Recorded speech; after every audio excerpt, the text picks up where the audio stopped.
Welcome into this Tuesday edition of the Oxford Exxon Podcast. Chase Parham, Neal, McCready, Clark Ford Studio here, still headed to January 1.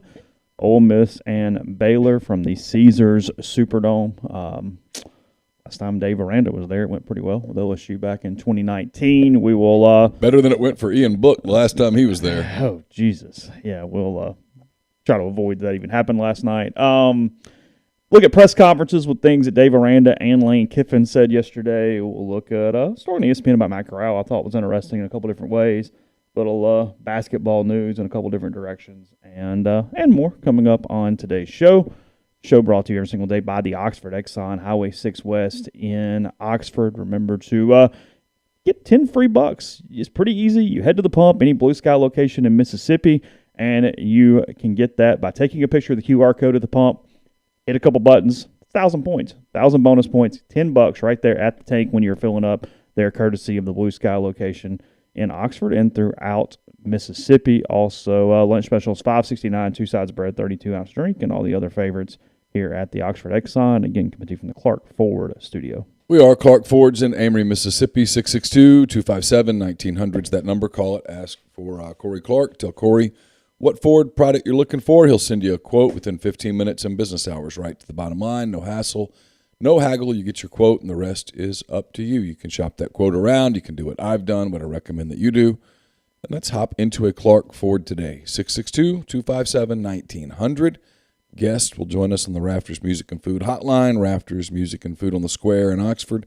Burgers, po' boys, appetizers, full bar, great beer selection, all of that and more at Rafters on the Square, and also Rafters in New Albany. We have pretty comprehensive Sugar Bowl notebook up at rebelgrove.com. Dave Aranda, Lane Kiffin, delayed arrivals, red zone talk, respect for Matt Corral, and more. All of that is brought to you by the Clearwater Group. We have a lot of listeners who are either business owners or executives for a variety of different companies. Periodically, I know many of them have projects or issues being dealt with by our state legislature or one of the numerous state agencies in Jackson.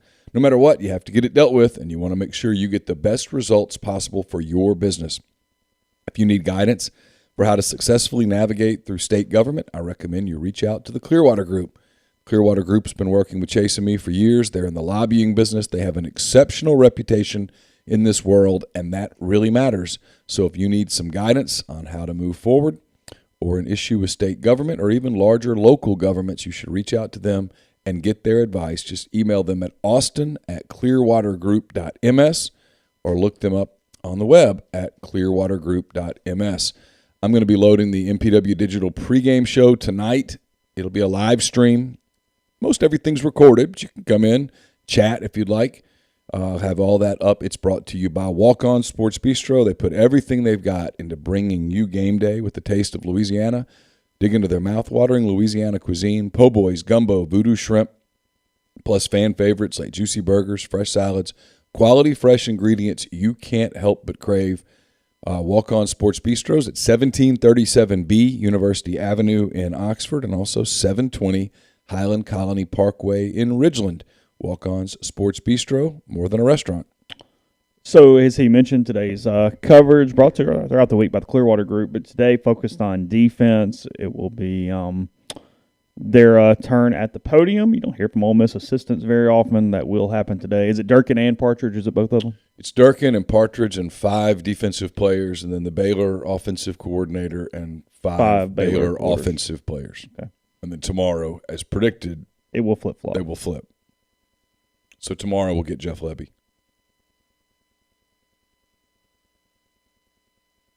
Okay. Yeah. That makes sense. I kind of like. I knew he was coaching, but it kind of like was like, oh yeah, that's. We'll get Jeff Lebby tomorrow. Yeah, which could be interesting. Yeah. Speaking of the Saints and Corral has been a name that's at least been bountied about with the Saints there in the middle of the first round, as they do have some quarterback issues for damn sure. Right now, again, they get Simeon and Taysom Hill back, but nobody thinks they're going to win games. That was the death knell, I think, last night. It would be very difficult, to win the next 2 games, period, no matter who they play. But then on top of it, they're out so many dudes that, they were down like 20 players last night. Who do they have left? They got it's somebody with a winning record. It's Atlanta and somebody else. But it's a deal where the Saints fans were really frustrated. It was like, well, why didn't the NFL move it a day? Why didn't they do something? Panthers and Falcons. Why didn't they do something to help them? It wouldn't have helped at all. They only would have got like Troutman back. Well, that wasn't changing the outcome of the game last night. The way the COVID protocols were set up, they were sunk. The Dolphins have played well. They're 7-0 since the trade deadline. Yeah. What do you make of? I know it means absolutely nothing, but that is such a ridiculous stat that Notre Dame quarterbacks have lost their last 24 games as an NFL quarterback. Does that go back to like Brady Quinn? He is the last one to win a game. They are 0-24 in their last 24 starts in the NFL. It means nothing. Yeah, it doesn't mean much. I don't know. I'd have to think about what I thought it meant. It's coincidence to some degree. Well, yeah, like if Notre Dame had a first-round quarterback, you're going to go, you know what, I'm not going to take him because there's... Right. But it tells you that the elite quarterbacks aren't going there.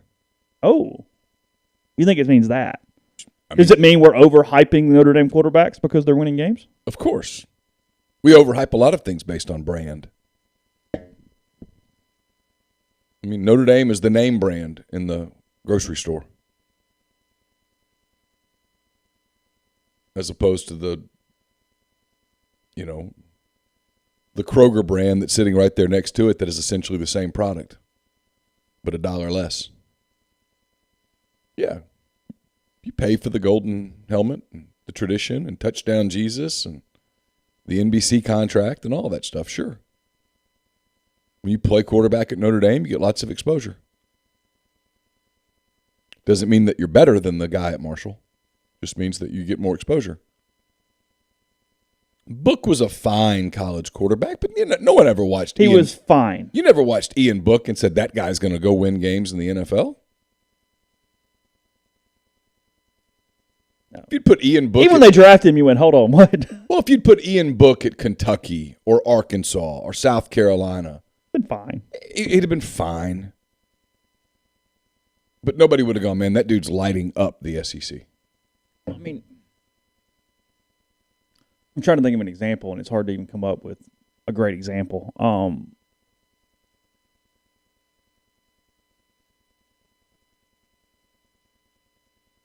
It was fine. I'm trying to think like what the SEC equivalent is of Ian Book.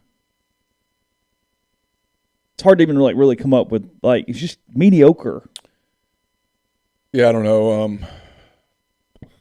I don't know. Jeffrey said, Chase, who would you rather have, Rodgers, Russell Wilson, or draft a quarterback? Aaron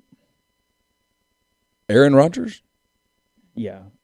Well, but here's the deal. How much does these guys have left in the tank, and is your window still open? I do actually think I don't know. The Saints, it's been a running joke. The Saints sort of, and I promise we'll get to this in a second. The Saints typically don't really go by the salary cap as much as it's just sort of a suggestion. They kick a lot of cans down the road. But the credit card is actually coming due here soon. So I don't know how long they can extend the window because they are projected next season to be $60 million above the cap. 60. And it's time to rebuild. And as Dylan pointed out the other day, there's not like an easy cut. It's not like you got a weird dude making $32 million and you cut him and whatever. Yeah. I mean, it's a lot of the dudes that they can't cut. So, I mean, they're sitting in a situation where they've either got to tear it down or they or you pay the bill and go for it. Yeah, but tearing it down makes the most sense right now. Unless you could get the quarterback, but then, I mean, you're literally trying. You're the Major League Baseball team who put it all into 1 year, where they're all going somewhere else, and you got to win it right now, or you're not winning it. And in football, where guys can get hurt and stuff, that's a lot. That's a big gamble. By the way, I think there's some really good ones here. The comparison to Book. Okay. Bo Nix. Although I think Bo Nix was probably, I don't know, that's pretty good. Someone said Zach Mettenberger. I think Mettenberger's better than Book. Grind says Jalen Hurts, but I think Jalen Hurts is better than Book. I don't think Book would have had the success at Alabama or Oklahoma that Hurts had. Okay. Would Ian Book have done the same thing at Auburn that Bo Nix did? Same kind of records? Yeah. Maybe so. That feels pretty right.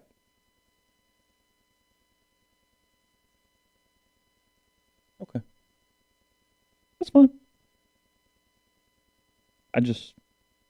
That makes sense. Yeah, no, I don't want Nagy. I want nothing to do with Nagy. The Bears are firing Nagy. They know what they're going to do. I think the Bears know precisely what they're going to do in 2 weeks. So there's no reason to fire him to go through the dog and pony show. Book's pocket presence did look a lot like Shea Patterson into his worst times last night. And now that was not Ian Book's fault. I mean, the offensive line was decimated. I'm not faulting him completely, but well, when you know you're going to get hit really hard by big, strong, fast in your people, first ever NFL start, I mean, you it's hard to stay calm when you're walking around a pit of snakes. We frustrated grind. He would like Ian Book. Yeah, could be. I don't know, but that's one of those deals where you look at it and go, I don't know, maybe. We are more partial to Bo Nix than the average Bear. I will say that. Like, for whatever reason, it's... Well, they always played well against Ole Miss. Well, that's true. That's the games that we when really we've seen saw. them the most, Bo Nix has lit people up like Christmas trees. Yeah. Anyway. All right. So, ran that out longer than I meant to, but Ole Miss, Lane Kiffin, Dave Aranda both spoke to the media yesterday. Well, kind of. Well, one of them did. One of them really visited with the media. One of them answered questions. One of them did not want to be there. Yeah. And by the end, we didn't care to be there either, and so it ended very prematurely. The news-wise, there's a notebook up at rebelgrove.com, again, provided by the Clearwater Group. Or not provided by the Clearwater, brought to you by the Clearwater Group. Sponsored. Neal provided it. But yeah, I did provide it.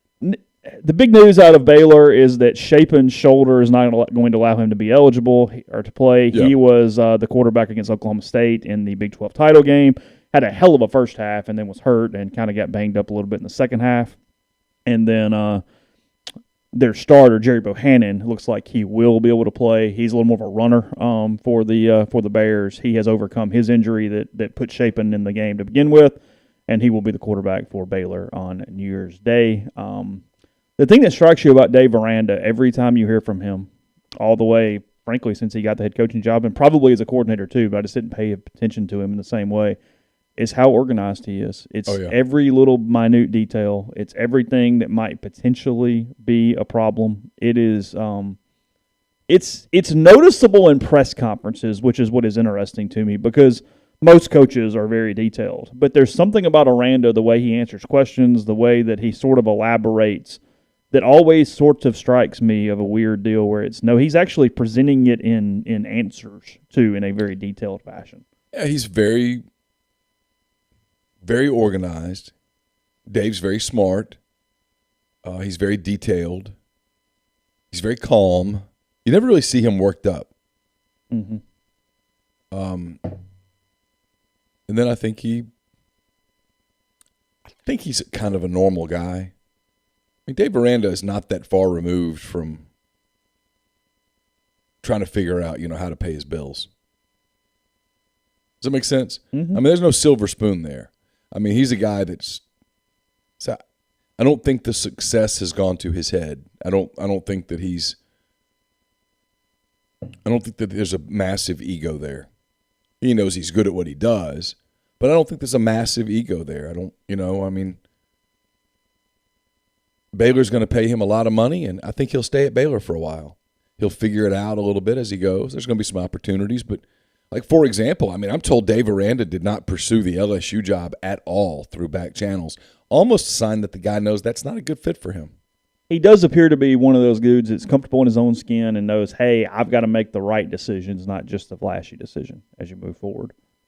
Some jobs maybe you can't turn down, but it'd have been really easy to get sucked into that LSU thing. You know it, you've been there, you whatever, and to go, okay. Yeah, he's just a calm guy, but he gave very thorough answers to questions yesterday. It was asked about the quarterback situation, went into it. Was asked about Corral, went into it. I thought his answer about the red zone was interesting, where he talked about, we've got this defense that has these big guys up front that can push you around, but will they be able to do that when Ole Miss is running tempo, when you're doing 11 plays in a minute and a half? How will they – I kind of thought his answers were very thoughtful. It's the one thing that I do think – I think I understand them doing it just in case. I don't think the silent count's an overly big deal in the Superdome that night. Mm-hmm. I mean, it's a big ballpark. It's obviously more Ole Miss people than Baylor, but to create an environment that is a problem is a tall task. You got to have like 70,000 people. It'll be loud, and it will be 50 to 15. Yeah, there will be a home field advantage for Ole Miss. There's no question about it. But I don't know that it's going to be to the point that. But if you're them, like you'd rather be prepared for it and not have to. Then you get in there and go, God, we're in a dome and it's echoing and we got a problem. Yeah, so I mean that's another example of his pragmatism. Just in case. Yeah, he's kind of crosses everything. Well, because his 2-point conversion thing was incredibly smart when everybody was pissed off about it when they beat Oklahoma earlier in the year. Everybody's like, oh, he's running it up. No, he's not. He's trying to win a tiebreaker. Yeah, no, he's allowed to do that. That's fine. He clearly thought about every scenario. Yeah. They were prepared. They'll be prepared on Saturday. He's a good coach. He's always been a great coordinator. I think when you watch tonight or whenever you watch it, when you watch Pete, his breakdown of Baylor's defense and him talking about what Aranda did even at Wisconsin when he first got there, it's just a very, very bright defensive guy, a guy who takes very similar to Kiffin in a lot of ways in terms of what he does well is adapt his system to his personnel as opposed to walking into a place going, no, this is what we do, and you're going to fit this. We're going to cram you into this crevice right here. That's not what he does. He at Wisconsin, they ran some 2-man front because they just didn't have defensive linemen when he first got there. So it's interesting. I mean, he's very smart. He'll be completely prepared in the same way that Lane Kiffin is very smart, and his team will be very prepared. It's where you never know when you hire a coordinator. It's the thing that makes or breaks it most of the time is how they transition to CEO and how they handle all aspects, how they get away from just can you get away from the defense or the offense or whatever your specialty is enough to manage the team and delegate. And I think if you're the Baylor AD, early on, you got the light bulbs of, okay, he's the CEO. He completely had this figured out. We're good. We don't have to worry about that. Because when you miss on that, you miss horribly. I mean, it looks like you made a hellaciously bad hire because, frankly, you did. But no, it's pretty impressive there from Aranda at this point. So those were the big news things. He's obviously high on Matt Corral. They're worried about tempo because you used to think of it as a Big 12 thing, but the Big 12 is more selective tempo than all the time tempo, where they use it in spurts, and he said that he's really had to focus in. He mentioned this actually in his or the announcement day press conference for the Sugar Bowl. Mentioned that they're having to really focus in on getting personnel correct because they're just not used to somebody doing it all the time. Right. The aspect works. So the other news was about COVID. Yeah. Not really about the arrival. Both coaches talked about the arrival. Kiffin more dramatically than Aranda. Kiffin talked about how had they had notice a day earlier, they'd have kept the team in Oxford for Christmas. Yeah. Aranda said that's something that they considered and then said, no, that's not what we want to do. That's not what we're about. We want our players to go home and see their families. Yeah, he used a lot of relationship talk. That's their ID. I mean, if you followed them at all this year, he's talked about that all season. This is not just some talking point that's popped up in December. And then the other thing was like Kiffin was asked, do you have some COVID issues? And he said he did, but he wasn't going to go into it because that's what he does. And I think that was the point of the press conference where those of us on the local beat were like, okay, we're not going to get answers. Just check out. And that's the reason that. Yeah, there was two things there. I'll get to them in a second. There was two different things from Kiffin that were sort of like, okay, fine, whatever. And we're going to move on.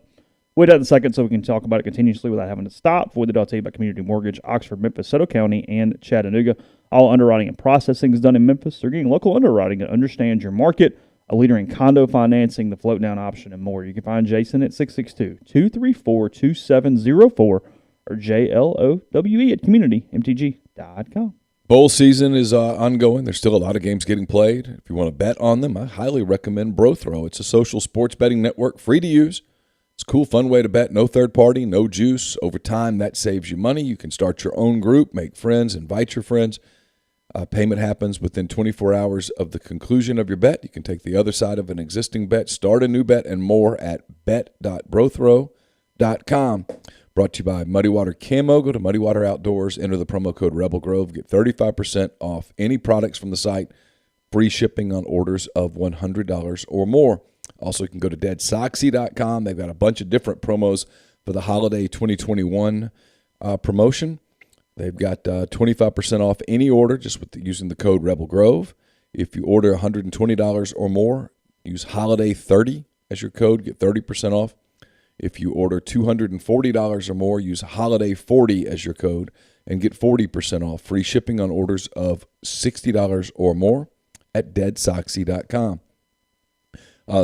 Game Changer patches, best way you can prepare for the big weekend ahead for parties in, in New Orleans or wherever you might be for New Year's. It's the only 2-patch system available in the market to stop hangovers before they start. The warm-up patch is used before or while you drink. The overtime patch is used after you've been drinking to recover while you sleep. The all-natural ingredients will keep you in the game and ready for the next play. It's GameChangerPatch.com. Enter the promo code RebelGrove20 at checkout for 20% off your purchase. Also brought to you by ACS, Automation and Control Systems, LLC. It's a complete electrical control system solution provider and a Rockwell Automation Recognized System Integrator. ACS can service and install Rockwell Automation, Allen Bradley, Siemens, ABB, Square D, and many other manufacturers. To get in touch with them, go to acsllcms.com or call 662-601-4381. Podcast is brought to you by Nick's Tan and Associates. That's nickstanoxford.com, 662-281-1200. You can click their link in my message board signature. Let them know that you heard about them from us. I can help you out on both sides of the real estate market here in Oxford, the buy side, the sell side, and you get a name that you trust here locally in Lafayette County. So again, Nick's Tan and Associates. That's nickstanoxford.com, 662-281-1200. Yeah, Kiffin, and this is not a surprise. It's much like the injury news throughout the season. Mentioned that there is, his quote was that there was some concern about players with COVID, whatever the situation is or is not. I have no idea what that would be or wouldn't be. I know that they at least first tested without it being much of anybody that was overly relevant from a playing time standpoint.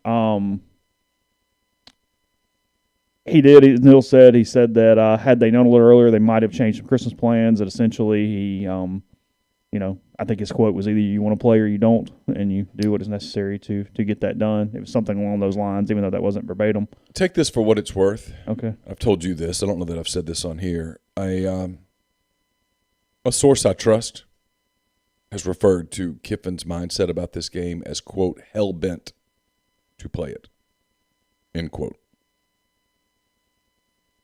I don't know what that means. I guess that means my guess is that he feels very confident in his team's chances. I mean, frankly, it's a lot. It's fairly similar in a different vein to the opener when, even though he was out, he did not act like that mattered even in the slightest, and he expected Ole Miss to win that game against Louisville. He was completely and utterly not worried about that. I think there's something to that as well. I think in his mind, this showcase game, is more important than whatever was the week or two before this. I do believe that as well. I just thought it was an interesting, not even a strange press conference, just an interesting press conference. When most bowl press conferences are kind of light and like nothing really is that important or mattered, it seemed like he was even less open than usual. Can we be serious here for a minute? Yeah, sure. He doesn't like us. He does not like the local. But it wasn't just us, though. But he views, because he ignored the Tom's Pick guy's question twice. Yeah, but he views them as local. Lane's gotten to this place, and listen, as long as you win, it does not matter. And frankly, even if you don't win, it doesn't matter. But he likes the big national media, and he can get it. This is not a criticism. Before anybody thinks this is a criticism, if I wanted to criticize, there are things I could criticize. This is not it. But in these settings, his disdain for local media, and that includes New Orleans media, it shines through. And what's happened on our beat is that we're all like, okay, all right, we've done this for a while. Everybody needs a battery recharge. Like, you'll see a difference. His signing day press conference was, 6 minutes? Unless you stubbornly insist on asking questions and kind of get the no answer, you just sort of move on. I had someone say, how come your notebook was all about Baylor? Well, it was because Aranda talked. Frankly, like today, it'll be a lot of Ole Miss stuff because I think we're going to hear from DJ Durkin. We're going to hear from Chris Partridge. We're going to hear from players. That will be, different. But Lane does not like talking to the local media. He views it, and I think he's right, frankly, okay? Mm-hmm. So before anybody goes, oh, you're sour, I'm not at all. I'm evaluating this from 30,000 feet. When you can get on the Rich Eisen show and you can get on the Dan Patrick show and you can get whatever national publicity you want whenever you want it, you don't need local media. And I'm more playing devil's advocate for the podcast than I am anything else because I don't really even disagree. But why has it got to be one or the other? It doesn't, but... I mean, I guess that's my point, is you can answer a basic freaking question. That's my only annoyance here, and this goes for all coaches. This is not about Lane Kiffin. The Caden Costa thing. I'm so tired of HIPAA as an excuse for anything. HIPAA applies to doctors. HIPAA means that doctors cannot release medical information. Lane Kiffin's answer yesterday should have been, I do not want to speak to that. I really don't want to get into it. Right. Okay, cool. Right. But I'm so tired of everyone going, well, HIPAA, well, what does that mean, Lane? HIPAA doesn't do anything to you. HIPAA has no relevance. Caden Costa put out a statement. So Caden Costa has actually referenced this to some degree. Mm-hmm. But Lane hasn't. I don't understand the disconnect here. We're acting like we have the freaking nuclear codes or something over this. I go back to what I said a minute ago. He doesn't want to talk to local media. He does it because it's an obligation. He doesn't enjoy it. He doesn't like us. I mean, I have a strong opinion on this. It's not when people go, "Oh, you're offended." I'm not remotely offended. No. I think deep down he thinks he's better than that, and in many ways, Chase, he is. The gamble, not just for Lane Kiffin, for any coach, when you do this with local media, is when you lose, if you lose, or when there's scandal, you're not going to have a lot of help. Not that the help would matter. Yeah. Like, for example, everybody on the beat generally liked Matt Luke. Oh, sure. There was nothing anybody could have written or said to save him. So at the end of the day, it's why, I've always said it's a scoreboard business. And if you win, you're good. And if you lose, you're not good. The media cannot harm any coach that wins, and they can't help any coach that loses. There's no doubt. Period. There's no doubt. One way or the other. There's no doubt. 2-10's 2-10 no matter what, and 10-2's 10-2 no matter what. Your point's more just about a politeness, I think. Not even necessarily politeness. Just, what? I'm not even saying like it's part of his job responsibility. That's not my point. His job's to show up. But I do think I guess it is polite in a way, but more of my answer is, what the hell does it hurt? It doesn't, but I'm going to defend him here, though. Yeah. So he gets on the press conference, and he makes an opening statement about what it says for his program that they're in a New Year's Six game. I know where you know where I'm going. Yeah. What it says for his program that they're in a New Year's Six game in year two, and that he even, at one point thought, what if we'd played well at Auburn? Would we be? They would have been in the playoff conversation. Correct, would they have made the playoff? I don't know. I'm not really in the mood to get into all that. Who knows?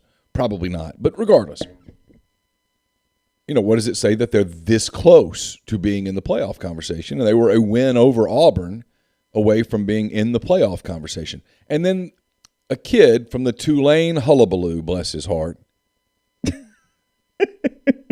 ask, what What does it mean? What does it say for your program that you're in the Sugar Bowl? And in his mind, he's like, God, I just answered that. I literally just gave you that answer. You're not listening. Why am I here? Rich Eisen would not have asked me that again. Sure. Dan Patrick would not have asked me that again. Scott Van Pelt would not have asked me that again. Why am I doing this? And unlike a lot of people who can kind of politically navigate their way through that, it sort of shows. And I don't blame him for that. It was a bad question. It was a terrible question. It was a terrible question. It was one of those pre-planned. He'd written it down in front of him. He's a kid. I'll give him the grace. But come on, man, listen. He's already answered that question. You don't need to ask it. I had someone say, why didn't you ask any questions? Because the questions that I had already been answered. Mm-hmm. What's your COVID situation? I'm not going to address it. We have players. I mean, I'd love to know how accurate that is, but we're never going to find out. So it doesn't really matter. I mean, we'll eventually find out because it'll leak a little bit. But you and I know some names. We're not going to publicize those names because I don't know them 100%, like 90-something. But, he's not going to do that. He's not going to go there. And so on Saturday night, if certain people don't play, we'll go, oh, well, maybe there was something to it. Yeah, Maybe sure, they're sick. But, I'm told that all the players who tested positive were asymptomatic. Is that true? I don't know. That's what I was told. Nobody's going to provide that information and say, well, this player had this symptom and this. Nope, doesn't work like that. But it's juxtaposed to Dave Aranda with his very first question about quarterback saying, Bohannon's going to start. The other kid's not going to play. His shoulder's not let him practice. He's not going to be available to us. So there's a completely different approach to information about your team as it pertains to how it's disseminated to the media. Mm-hmm. I'm not saying one's right or wrong. I mean, we in the media, of course, prefer Aranda's approach because, sure. You would too if you were in our shoes. But there are absolutely reporters that ask questions simply to hear themselves ask questions. There's no question about it. There are reporters who feel like the only way that you can justify your travel expense is to be seen and heard. Mm-hmm. And quite frankly, if I were in New Orleans right now on somebody else's dime, damn right, I'd be asking, my hand would be raised, and I'd be asking questions. Yeah, I get it. I'd want to be seen and heard. Yeah. Yeah, sure. See, I'm here working. Yeah, I'm working. Look at me. Yeah. I get it. None of this is criticism. I mean, Sometimes people like a little inside baseball, and I do.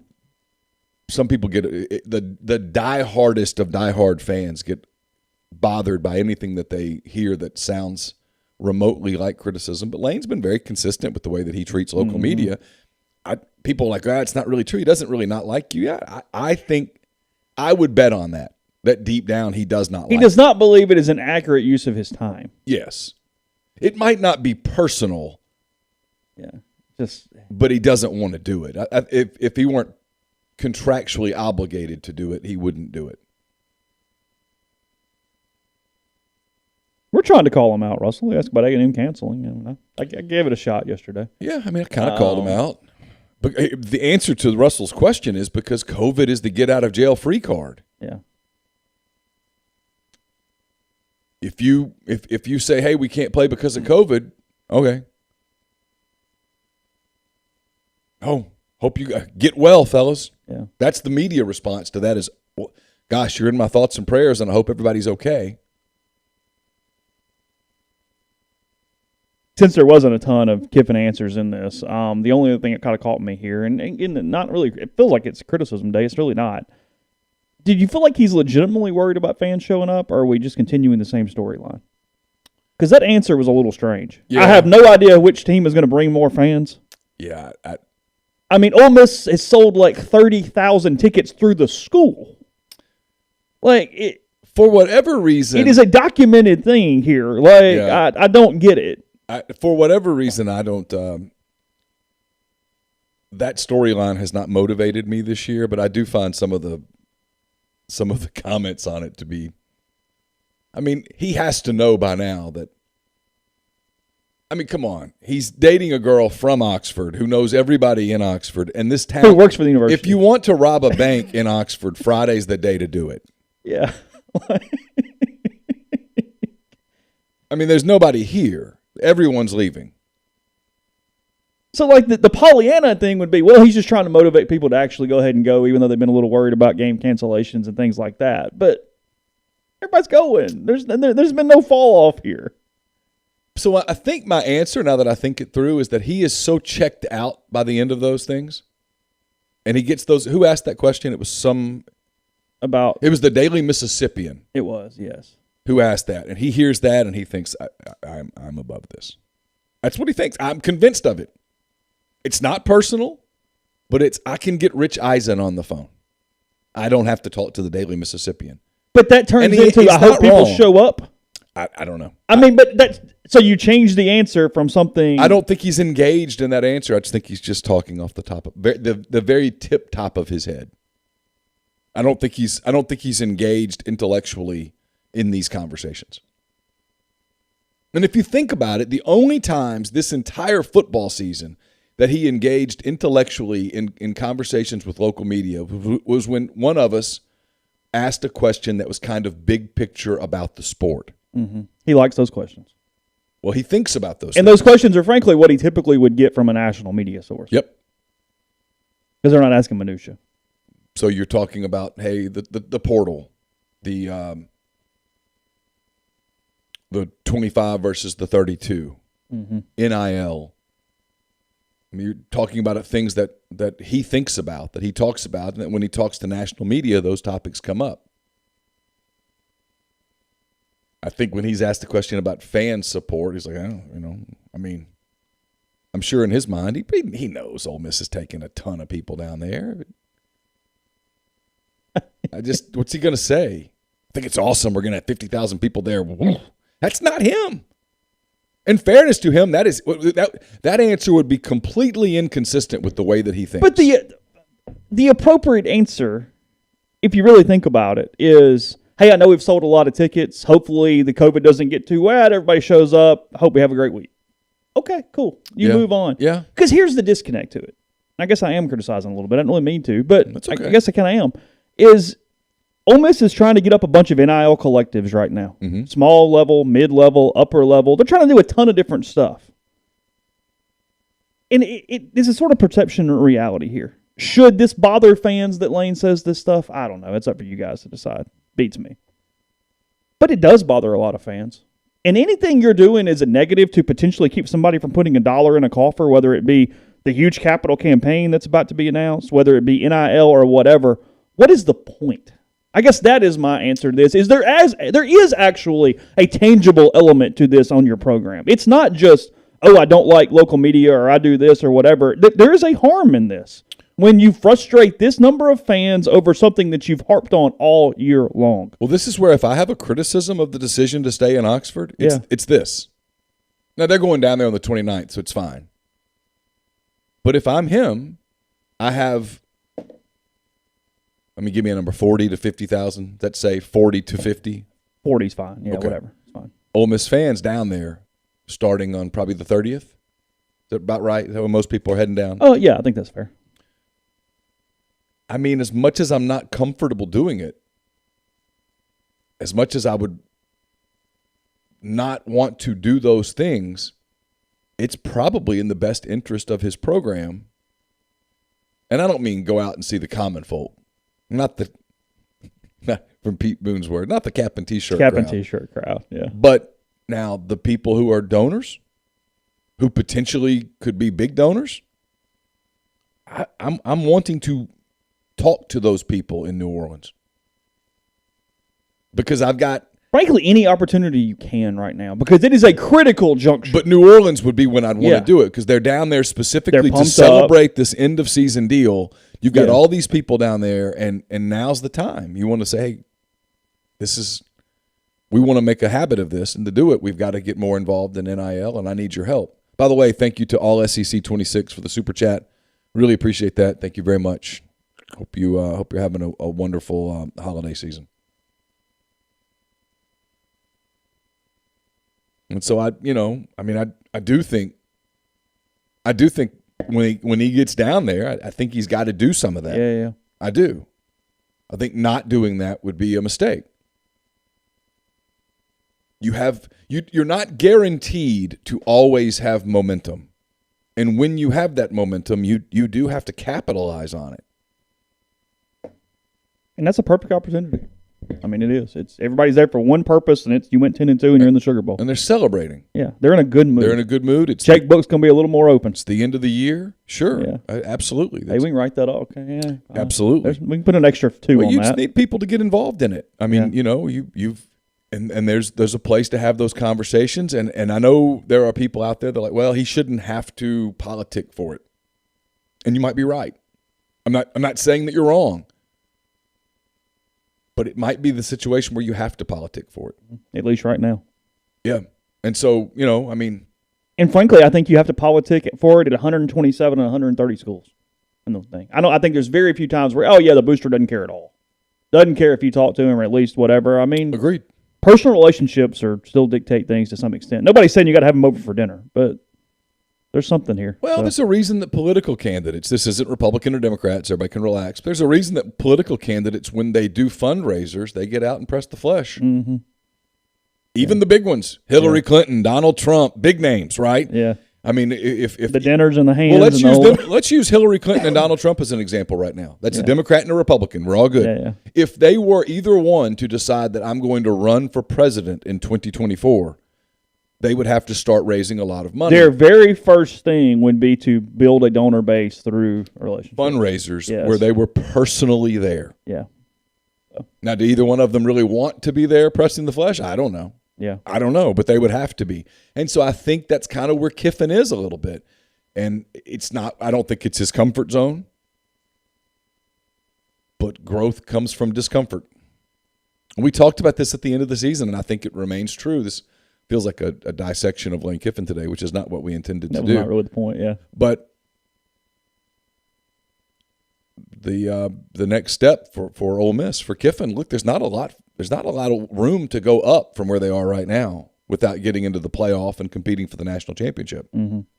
I mean, that's kind of where they are. You're 10-2, 8th in the country, a 1-point favorite or a pick 'em depending on your betting line in a New Year's 6 bowl game against the Big 12 champ. There's not a lot of room above that. I mean, you're not at the top floor. You're the very highest of the second tier. But you're near the top floor. Yeah. And I mean, and look, it's not an every week thing. I thought that his attendance things were very accurate throughout the season. I think it did help in some ways. I think that making the fan base a little uncomfortable and you need to show up is not the worst thing in the world. I thought it was weird after the Egg Bowl or after the last home game against A&M. And then I thought it was weird yesterday. I thought those were the two times where I'm like, I saw some purpose in other ones. I didn't see purpose in those. That was my thing. So big thanks to Bubba McQueen for the super chat. Don't forget Corinth Dental. We'll be telling you about Corinth Dental a little bit later in the show, but Bubba's been a big friend of ours. Please make sure that if you have dental needs in the Corinth area that you reach out to Bubba and Dr. Jenny Beth Hendrick there at Corinth Dental. Speaking of, podcast brought to you by Northeast Spark, NESPRC. Service people across rural communities. 2 packages, the Ignite or the Blaze, the 1 gig that powers the Clark Ford studio. Your hometown team bringing you world-class broadband. That's nespark.com, 662-238-3159. Phone service is available, parental controls, network security, and much more. So call the office for details. Get the best internet around. Again, 662-238-3159. Pinpoint Commercial Real Estate is based out of Jackson, Mississippi. They service the entire state in all commercial asset classes such as retail, office, industrial, and land. They have lots of properties such as Paragon Center in Ridgeland, Mississippi. It's located on Highland Colony Parkway, minutes from the new Costco, Walk-On Sports Bistro, Interstate 55. If you want to learn more about Paragon, about some of the other properties that they have there at Pinpoint, get in touch with Sam Cox, BB Mitchell, 601-586-3220. Valentine's Day right around the corner. Blue Delta jeans would be a great gift. You can go on, get a video gift card right now. Built-in video screens, easy to do. Head to BlueDeltaJeans.com, purchase a gift card. Blue Delta will help you record a personalized message, upload that video card for you. It's BlueDeltaJeans.com to purchase or shoot the guys a DM on social media. Speaking of Valentine's Day, you got to start thinking about that. And a lot of times jewelry is your gift of choice. So we're brought to you by Lammon's Fine Jewelry. Lammon's at 1126 North Lamar Boulevard in Oxford. It's been serving the Oxford area for 73 years, from engagement rings to wedding rings to fine jewelry, watches, pearls, fashion jewelry, children's jewelry, collectibles, and more. Lammon's is the gold standard in fine jewelry. Visit them at lammonsfinejewelry.com or call them at 662-234-2777. It's that time of year where we have tornadoes in the forecast. One day and a couple of days later, we've got snow flurries in the forecast. So your heating and cooling system is about to be tested and taxed. Make sure yours is ready to roll, and in the event that you have problems, get in touch with Comer Heating and Air, Southern Air Conditioning and Heating. Different names, Same great products, same great services. If you live in Oxford, Tupelo, or the surrounding area, call Comer at 662-801-1777. If you live in Hernando, Memphis, or the surrounding area, call Southern 662-429-4429. And don't forget the College Corners, your one-stop Rebel Shop, 2 locations in the Jackson area. In Ridgeland, it's next to Fleet Feet. In Flowood, it's next to Half Shell. If you don't live in Jackson, it's okay. Go to collegecornerstore.com. Plus, you can find them on Instagram and Facebook. And brought to you by Pinnacle. It's mypinwealth.com, MYPINN wealth.com. Cookie Cutter Financial Planners put you in a box. At Pinnacle, they build a box just for you. Again, mypinwealth.com. Podcast is brought to you by G&M Pharmacy, 662-236-2222. It's there on South Lamar in Oxford. They deliver locally in the Oxford area, and they offer MedSync for your prescriptions the same day each month and take care of you. So whether it's on the Square in Holly Springs or on South Lamar in Oxford, let them be your community pharmacy of choice. Again, that's G&M, 662-236-2222. What'd you do, State, Texas Tech? Mike Leach won't stop talking about the money he believes he's owed to the point that it has become the only storyline of this game. For the most really? part. Yeah. I didn't know that. He sued Texas Tech for cash, and he has been very vocal about feeling like he is still owed it. I took Texas Tech and laid the point. I mean, I took Mississippi State and laid the points. Did you? Yeah. Generally, I'm going to bet SEC versus Big 12 all day. Okay. And I do think Tech had a weird year. They fired the coach, ended up getting bowl eligible, played okay. They're okay. I think State can be good. I mean, State went to Auburn late in the season, played really well. They went to Arkansas late in the season, played really well. They lost to Ole Miss, but State's good. I never watched State and went, oh, they suck. Not one time. I did watch Texas Tech a couple of times and go, they suck. So I went with State. And if Leach is super motivated,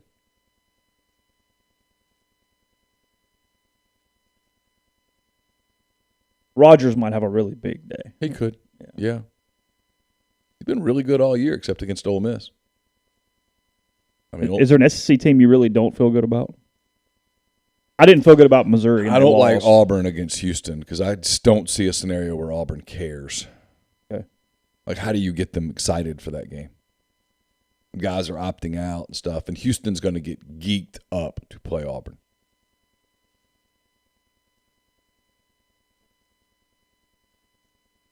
Yeah, Dana will be ready. He'll have the Cougs ready for that one for the most part. I would think so. Yeah, that's today, isn't it? Yeah, I think it is today, isn't it? Today or tomorrow? Today's the 28th. Today is the 28th. What do we have today? What are we got? Houston at Auburn. That's 11 o'clock. And the Ticket Smarter Birmingham Bowl at 11. What do you think Ticket Smarter pays for the Birmingham Bowl? I don't know. At least it is at Protective Stadium. It's not at Brian in the stream says heading to Birmingham now, and it's a ton of Houston fans. Oh, I'm sure. Really? Yeah, shot to play an SEC team. Yeah. And you know this. Come on, bowl season is all about motivation. It is. Motivations or opt-outs? Which one's more important? Motivation. You think motivation's more important than opt-out? Yeah. Okay. Yeah. Because the guy who steps in for the opt-out might be super motivated to play. Okay. Yeah. We got Air Force versus Louisville. I think that's still on. Yeah, I think that's fine. The Serve Pro First Responder Bowl. They're at Gerald Malik J. Cunningham Ford Stadium. And the triple option. That's at 2:15 on ESPN. Okay. We have Mississippi State and Texas Tech in the aforementioned AutoZone Liberty Bowl. They're at Liberty Bowl Memorial Stadium. That's at 5:45 this afternoon. I think all of these are on. You'll have to help me.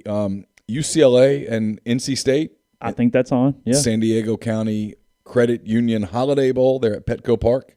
They've really bastardized the Holiday Bowl, haven't they? Like that used to be the Holiday Bowl. Yeah. Like, good God. And then hold on one more time. The San Diego County Credit Union Holiday Bowl. Okay. Should you be a bowl sponsor if you have 4 names? Shouldn't there be a limit to how many names you have? Yeah, I guess. I mean, that's like a lot. Chick-fil-A Peach Bowl is about as far as I'm willing to go. Yeah. San Diego County. Come on. San Diego County Credit Union Holiday Bowl. There should be a syllable limit. Go ahead. And then the nightcap tonight, and I think this is still on, West Virginia versus Minnesota in the Guaranteed Rate Bowl at Chase. Oh, the what? Guaranteed Rate. Okay. Guaranteed Rate Bowl in Phoenix. They're at Chase Field. Okay. Where the Diamondbacks play. That is correct, yes. And who's in that? That is West Virginia and the Gophers. Minnesota. The Gophers. Chillers. You guys still have the Chillers on here in Arizona. You took West Virginia, right? No, I don't know. I think I took Minnesota. Did you? I think. Did you take all the Big Ten teams? I took a lot of Big Ten teams. I'm not winning, so I might as well have some fun. They're getting the NIL is actually kind of moving right now. I think you're really close to seeing a couple of big Ole Miss things pop. I got an update last night, and I mean it's really, really close. I will just say this, my word of advice, as someone who has delved in the world of NIL a little bit recently. The whole give your money blindly to something is a stupid thing to do. I will say, and I'm not endorsing whatever. I mean, hell, we're not even sure what we're doing all the way through. That was the problem, G, is that I thought the exact same thing, and I had to make him repeat it because I was halfway paying attention. I went, huh? I'm not sure what you thought. Yeah, well, I didn't think it was actually the answer, but it caught me completely off guard where it took my train of thought. Guaranteed rate. Yeah, I know. So with a T. I'm aware, thanks. Yes. I will say this though. I do know there is one group that I've seen enough stuff where if I were getting into that as a fan, I would trust where it was going. Yes. I do. The people are very good, and the plan makes sense to me. Well, I'm writing in 10 Thoughts about NIL some. My year-end review thing that I do. And NIL is a topic because I think it was one of the big things of this year. Like for us, NIL only makes sense in a couple of ways. Mm-hmm. I mean, us just being the media arm for somebody, I'm not sure makes a ton of sense. Maybe it does. Somebody would have to talk me into it, and I'd sit down and have that conversation. Mm-hmm. It's probably a conversation we should sit down and have with a couple of people. But there's be a kind of a dual-armed thing that we could do. You have to be careful because, look, you can be naive or you can be reckless or you can find a middle ground. And some of what some people are talking about with NIL is reckless.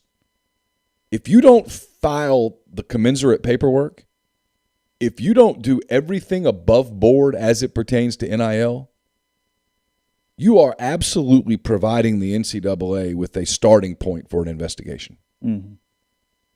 And if what you're doing is taking money and distributing it under the table, you're not doing NIL. You're providing improper benefits. Let's just be totally clear there. If you're doing NIL, it's above board. It is documented. It is taken through compliance. And then how it is used as a recruiting incentive is as an incentive. Mm-hmm. Not a direct, and it's an indirect incentive. It's, hey, you play wide receiver. Look what the wide receiver is getting over there. You know, Deion Smith, he Right. When this player was here, he got this in NIL. You would play that position. Yeah. These type of things are available to you. Yes. Will be available Correct, to you. Yes. If you sign. Yeah. Not, hey, we've already got Coke set up, 160, bud. Yeah, that's illegal. You can't do that. Because technically the player can't receive any compensation until he's enrolled. Until he has enrolled and signed. And the paperwork is filed. With compliance. Which the player has to be in charge of. Yes, the player has to initiate that with the university. Yes. It's just not what some people are making it out to be, and if that doesn't raise your suspicions as to their motives, I can't help you. Yeah. All fair. Quickly, because I'm going to forget this otherwise. That basketball game tomorrow, Ole Miss, Florida, it starts at 4 o'clock, just everybody. Like a weird start time. So if you're planning to be in town or whatever, Ole Miss, Mike White, Florida, 4 o'clock for the SEC opener here in Oxford tomorrow. Also, the women's basketball game, their conference opener, Ole Miss and Arkansas, has been postponed due to COVID protocols in the Ole Miss program. Right. No idea. So I assume their next game is their road opener, which is against number 1 South Carolina in Columbia, which has been moved to national television. So there is that. Lady Rebs 12-1. So what happens with the Arkansas game? It appears that they will find a rescheduled date if at all possible. Gotcha. I don't think they will lose it, barring just some situations where they cannot play the game. Gotcha. That is the way I'm interpreting that. And then, so Rebels and Gamecocks, Rebels Gators, 4 o'clock tomorrow for the latter. No media op for us today with basketball, so okay. There's not going to be a lot of pregame coverage. Sure. I'm not sure that anybody's all that worked up about it, but in case anybody wonders. Yeah, no, that's more than fair there. Something else on that, but it's Mike White and the Gators coming to town today then, huh? I guess they are coming to town probably. Today. Might go around, see some people, hang out. I would think Mike would probably visit with some people. My point I was making a minute ago, and we'll move on from this. I just kind of forgotten about it. Is the weather getting bad in Oxford? Is it supposed to rain or something? It is supposed to rain.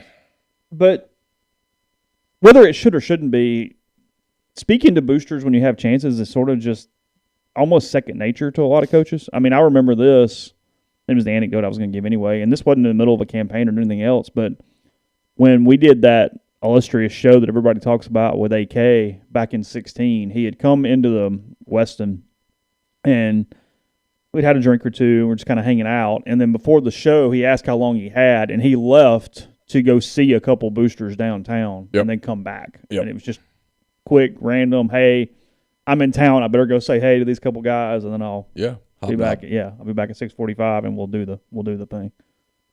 So I don't know. It just is what it is. I mean, it's just life at this point in this league here. Whatever. I mean, it's a relevant storyline. I don't think it's. So the forecast for today here is showers early, then cloudy in the afternoon. Record high temperatures expected. High of 73.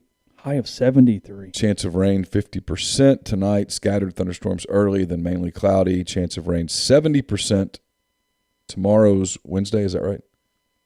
Thunderstorms likely. A few storms may be severe. Chance of rain 90%. Mostly cloudy tomorrow night with showers and a few thunderstorms. Chance of rain 60%. And then more rain Friday, more rain Saturday. And then Sunday, the high is just 38. But then it warms back up into the 60s next week. What is the deal with 60-degree weather? I know you guys love it. I can't stand it. I want January to feel like January. There is a certain discombobulation of it not feeling like it's supposed to. Yes. I will give you that. 78 degrees is hot. It is. It's kind of ridiculous. Somebody asked, they only got a couple votes in the poll. Ole Miss women were projected to be a 9 seed in the tournament, and they have a net of 37 currently. Yeah, all that's left for her to prove is that she can win in the SEC. Yeah. She's proven she can recruit. She's proven she can dominate the non-league. They're 12-1. She got the ranked win. South Florida was ranked 16 or 18 when they beat them. So now you get into the league, and that's the step. Yeah. Podcast brought to you in part by Johnston Hill Creamery. That's there on White Oak Lane, just off Molly Bar in Oxford. Remember, they're closed for the holidays a little bit here. They will reopen on January 4th. That is a Tuesday. So if you call right now, you're not going to get an answer, but all the cheese done in-house, locally, plenty of add-on items as well. So they will reopen January 4th there with Johnston Hill Creamery, johnstonhillcreamery.com. We're also brought to you by John Edwards, Regency Travel Incorporated in Memphis. If you're thinking about that summer trip, speaking of warm climates, if you're looking to go someplace this summer, you want to make sure that you create a special trip that creates a lifetime of unique memories. And to do that, I would recommend you get in touch with John, give him some parameters, give him a budget. He will give you options. You don't have to be anywhere near Memphis to take advantage of the services. You just need a phone or an internet connection, 901-494-3387, or jedwards@regencytravel.net. Brought to you by Opa, Oxford's newest restaurant on the historic square. A delicious menu featuring gyros, wraps, kebabs, fresh redfish, lamb chops, and more.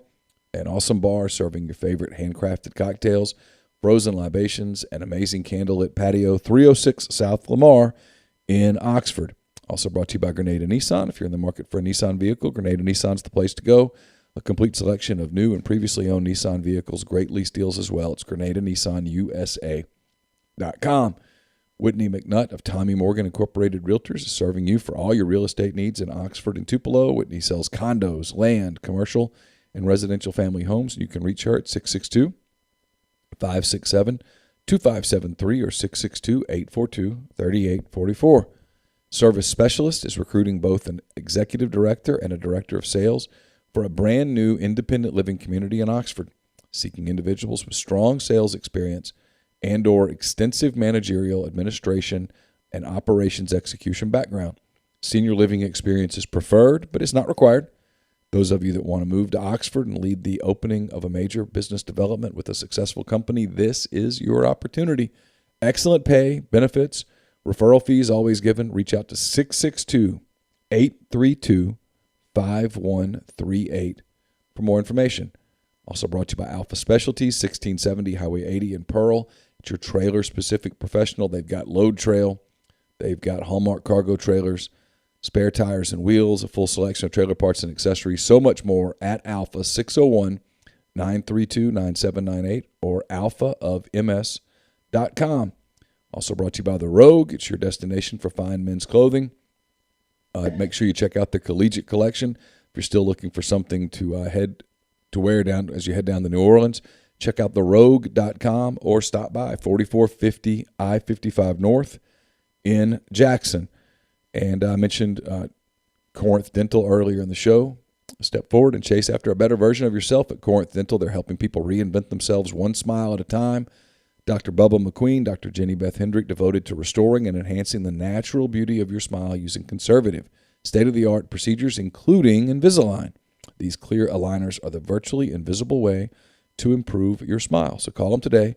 Set up a no-cost digital scan of your teeth. Let them show you the way to a straighter, healthier smile. 12 months, no interest, no down payment financing available at corinthdental.com. And if you've got young ones here in Oxford, make sure you don't miss the deadline of signing up for 2022 Youth Spring Soccer with the Oxford Park Commission. January 2nd is the final day to register your children for the next season. If your child participated in the fall, they can return for just $25. All new participants are $50. Leagues are open for birth years 2018 to 2007. So visit oxfordparkcommission.com to register. I thought there was a couple of interesting things. They had ESPN.com had a story on quarterbacks. Corral obviously mentioned, talking about the draft here coming up. And the him versus Kenny Pickett discussion. What's interesting about it is Pickett, for the most part, is getting tons of credit for his consistency over the course of the year. He had a hell of a year. I mean, I understand completely why he was a Heisman finalist. But when I'm reading a lot of these things, it's a lot of ceiling, a lot of upside, a lot of we hope this turns into something. With Pickett, yeah. There's scouts are not talking about a finished product in any sort of thing. He's also entering the NFL as a 24-year-old rookie. Mm-hmm. It has earmuffs for John. It has almost kind of a Daniel Jones feel, where it's, hey, we like what it could be, but That's bust right now. It kind of does, doesn't it? It. I don't like that word, but yeah. It's got a little Trubisky feel to it. Hey, come on. Okay, just saying. Don't trigger me right now. You're a Bengals fan. What's the difference? That's true. You got Joe Burrow as your quarterback. He's so good. You heard about? He's so good. I mean, just moves around in the pocket. Still coming off a knee injury. Just makes plays. Like Kuiper compared Pickett to Derek Carr and goes, he can be a productive player. Feels like that's his upside. Derek Carr's a pretty good player. Carr's a little underrated. He's all right. Yeah, he's okay. He can play the position. Not many can. Yeah. Does he ever give the downside? He's not showing the downside. Yeah, see, I always want to see, okay, show me the upside, show me the ceiling, now show me my floor. Well, yeah. I mean, it's my running joke I've had for years on this podcast is you got a linebacker coming out and nobody goes, you know what? He profiles as Jolon Dunbar. like the 5'7" 3-star, everybody goes, this guy has a chance. Okay, yeah, he does. He also has a chance to be processed the hell out of your program in 1 year and being the backup linebacker at middle. So chill a minute. Yeah. His upside is Cody Court. Well, yeah, his downside is Terrell Grant. So, like, what do you mean to do? Like, Yeah, right. I mean, come on. With Corral, meanwhile, the main thing with him for most people is just they know he's going to run. They know he's going to be competitive in the NFL. Quit leading with your freaking shoulder. Yeah. They worry a little bit about getting him toned down without taking the fire from him in the process. Well, they need him to play. They'll fine him. But quit doing that. When he knows that if he does this, he's going to get fined $10,000, he'll stop. That was a concern with Burrow, and honestly, it was a concern with Justin Fields. Both of them have stopped it. Yeah, scouts love to see Corral's competitive nature, but he'll also need to learn how to protect himself on the open field. He frequently dips his shoulder and launches himself headfirst into oncoming tacklers, and that obviously could affect durability. Yeah, when you're investing $40 million in someone, the comment has to be, hey, you can't do it. We're not asking you, hey, calm this down. We're telling you you can't do this in week 4 at Pittsburgh, bud. You just can't. So stop. Yeah. Also said an adjustment for him to the next level will be post-snap responsibilities. He's in an offense that mostly involves this or that throws and hasn't had a lot of exposure to exhausting multi-step progressions. So yeah, the other thing for Corral as he I saw someone the other day say Matt's ready to walk into an NFL team and take over at quarterback. No, he's probably not. Yeah. I think that's a lack of understanding of just how difficult it is to play quarterback in the NFL. Mm-hmm. Which is why there aren't but about 12 people that do it well. Yeah. I saw that. Will Anderson yesterday with a straight face saying that he was really excited to be the underdog against Cincinnati. Saban going to work this week. Saban did a lot of work the week of the SEC championship game, and they have been able to maintain it. I mean, people say what you want. Nick Saban's the best that's ever walked. He is so good at being a college football coach. Nobody has ever full packaged it the way that Nick Saban has. No one ever. He is the best. And one of the things that he does really well is to find something to motivate on. Have you ever watched him speak to a corporation or something? He's great. I feel like we're the underdog in this game. All year we've been disrespected. You're the number 1 seed and the best program in the country. But that week of the Georgia game, everyone told them they were going to get their ass kicked. Arkansas played them close. Auburn should have beaten them. And after that, everyone said Georgia's going to kill them. They're nowhere near as good as Georgia. And they have taken all of that and they have concentrated it into a pill that they take every morning. And they're absolutely going into a game against Cincinnati as a 14-point favorite in their minds, with a chip on their shoulder, playing the role of the underdog. And it is bad news for Cincinnati, who doubled down by doing the all-black thing. Every time. Hang on, what'd they do? Cincinnati's were wearing all black. What's a big game? Yeah, well, every time a team goes, we're going to do the blackout thing for Alabama, they get blacked out, knocked out. So you would never do special uniform for Bama? God, no. No, there is an approach to playing Alabama, and it is all week you say, listen, we have nothing but respect for them. They're the best. They are the model. They are what everyone aspires to be. We're not there. We're trying every day. We use them as motivation. Obviously, we're going to try to win the football game because that's what we're supposed to do, but we know our hands are full. We know this is going to be an incredibly difficult task. We know that we could play our very best game and still lose. We have to be very focused on doing everything right because they are the absolute gold standard. They are the pinnacle. You don't say anything. So what uniform are you wearing? We are wearing our most boring uniform. That's what we're wearing. We're wearing the uniform that we always wear, period. No specials. Yeah, the infamous one was when Georgia went that route that night. Yeah, they got destroyed. Just run the hell off. Did you see Alabama show up for that game? They couldn't wait. Why do you do that to them? They're used to being the giant that everyone's firing the rock at. Don't let them be the guy throwing the rock. I'm on this now. So you like Bama to cover big? I mean, I do. There's a couple of matchups that are Cincinnati's favor, but Alabama's without Mechie. Yeah, and look, Cincy has 2 really good corners, and I think Ritter's a really good college quarterback. Yeah. Yes, Bama's the home team. Is that right? They're the 1 seed, don't you? The home team. Yeah, I guess so. Yeah. Telling all their fans to wear all black. Whatever. It might be the appropriate color to wear. Because there's a real good chance that's the funeral. Where it's over like mid-third, you just go, okay. Yeah, or mid-first. Because they play like that against Georgia, and it's a blitzkrieg. I mean, that second quarter was sobering for a lot of people. Oh, so it's made us underrate. It's made us underrate Georgia now, though. Oh, sure. We have a recency bias on Georgia now. Sure. I think Georgia-Michigan has a chance to be a really fun game. Yeah, we hadn't talked about it. What you think about the uniforms, the white helmet? Oh, the Oilers look. I loved it. I mean, as a kid, you're kind of a Pastorini guy and whatnot. Well, I wasn't kind of. I was. Yeah. As a kid, my Uncle George lived in Houston during the heyday.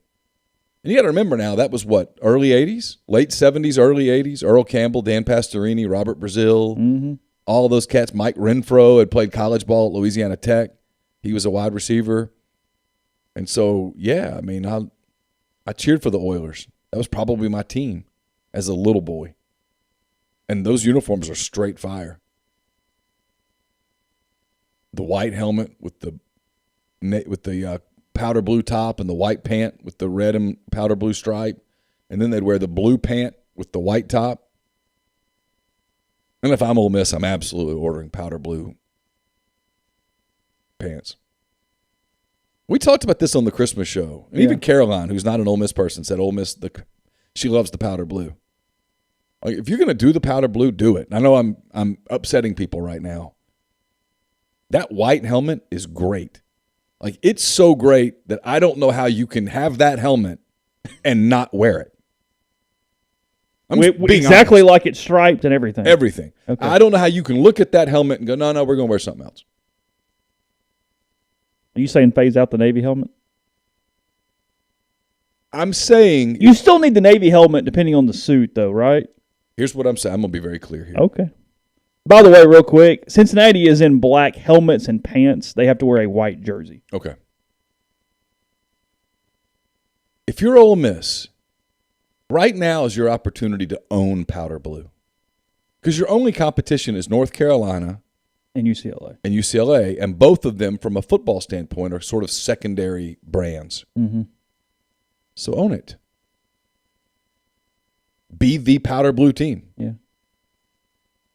You're already going to get more media exposure. You're in the SEC. Own it. That's what I would do. It's a cool uniform. I would add the stripe to the pant, and I would get a powder blue pant, and I would own it. The stripe on the pant now, and you might really be cooking. There's no question about it. I know you're all shocked. Alabama, they've announced they'll be in their classic look with crimson jerseys and white pants and crimson helmets with a number on the side. So, but that's their brand. Yeah. If you're Ole Miss right now, you have a chance to make powder blue your brand. Yeah. So make it your brand. That's what I would do. I mean, I promise you, no one at Ole Miss is listening to me, and no one at Ole Miss is asking me. But if they did, I'd say I'd probably dive in even more than they have. But yeah, the helmet's great. Look at the fan reaction to the helmet. It annoyed a few. Yeah, but those people you can't. They want tradition. Gray, red, navy. They want, and that's okay. I'm not criticizing, but I'm not sure that Ole Miss is. How do I say this without offending? I'm not trying to offend, but Ole Miss isn't Alabama, or Penn State, or Michigan, and even Michigan changed it up. Well, there's only like 5 schools that of course have that. But you have a chance to establish a brand that's uniquely yours. Lots of teams wear navy. Lots of teams wear red. Lots and lots. No team wears powder. Not in your league. I mean, think red, SEC. You think Georgia, Arkansas, right? I mean, I feel like I'm leaving somebody out. South Carolina wears some garnet. Alabama wears red. Yeah. It's red. A lot of red. A lot of blue. Auburn's navy blue. Kentucky's blue. Florida's got blue. People wear blue. Oklahoma's about to join the league. They wear red. Lots of red. Red and white. Nobody wears powder. So, yeah. Well, then, frankly, the double color down is on even the a little powder. different than Carolina. It's not the same shade. It's darker than Carolina's blue. I'm telling you, I would go with my primary. And who are the non-league games next year? Troy, Georgia Tech, and I don't remember the other two. Yeah, I mean, like when you play Central Missouri State or something, that's when you throw the old traditional uniform out there and For the ESPN Plus game. give the people that want that for nostalgia's sake, give it to them. That's cool. But when you play the big home game, The big TV game. white helmet, powder blue top, white pants. Troy, Central Arkansas, Georgia Tech, and Tulsa. So when you play Central Arkansas and Tulsa, you wear the navy or whatever or the red with the gray and the blue helmet or the navy helmet with the navy jersey, whatever. Mm-hmm. But on the big games, the ones that are getting talked about, powder. And I'd order the powder blue pants tomorrow. Which means your only suits then, you wear the powder tops and the white helmets or whatever, and then and occasionally you can wear the powder blue hat with the red jersey. Sure. Yeah. You still got powder on. Yeah, I mean, you play Tulsa. That's fine. Oh, you mean that uniform even for Tulsa. You don't mean do. the Navy helmet with the Navy. I'm telling you, for the 8 SEC games, I'm wearing one of two suits, and the powder blue is the big thing, and we're going with it. That's our color. If I'm the one doing the marketing.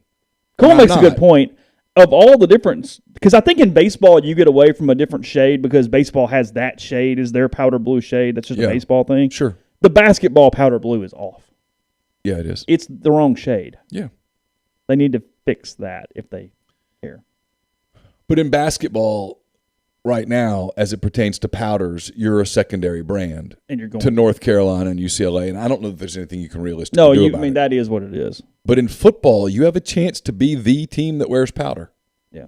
And I don't mind that. I don't mind them always wearing the traditional uniform against LSU. The powder on red on gray looks good, or white looks good against LSU's uniform. Sure. Yeah. That has an interesting. But they wore powder this year. Yeah. Nobody got all shook up about it. No, just win the game. Thanks. Yeah, sure. Well, I mean, at the end of the day, you ask the kids, hey, what do you want to wear? What makes you guys feel the best? Okay. That's what you wear. Yeah. But the white jersey with the powder blue and the white pant that's a really good look. Mm-hmm. I would add the stripe to the pant, and then I'd be like, we're done. So, which of these things you actually watching today? Who are you going to have on? Any of it? You interested? I have some interest in Auburn this morning. Yeah, I'm interested in Auburn. Who's playing quarterback? Oh, the LSU kid. Finley, I guess, right? Yeah. He's lucky he didn't break his ankle in that Alabama game. Yeah, no. It was really close. Air Force Louisville does nothing for me. I'm interested enough in Mississippi State, Texas Tech to turn it on. UCLA, NC State doesn't do much for me. And I just can't believe that at 9:15 I'm still going to be engaged enough to be all that dialed into Minnesota, West Virginia. Even though it's Big Ten school. Yeah. And you like Neal Brown. I like Neal. There's some rumblings there, by the way. With him where? No, just that not super safe. Really? Mm-hmm. What do they expect? Oh, I don't know. I mean, they were really good when they were in the Big East. Yeah, I mean, they're... Let Rich Rod have a couple good years at Jack State. Bring him home. So the Fenway Bowl is out for tomorrow. Yeah.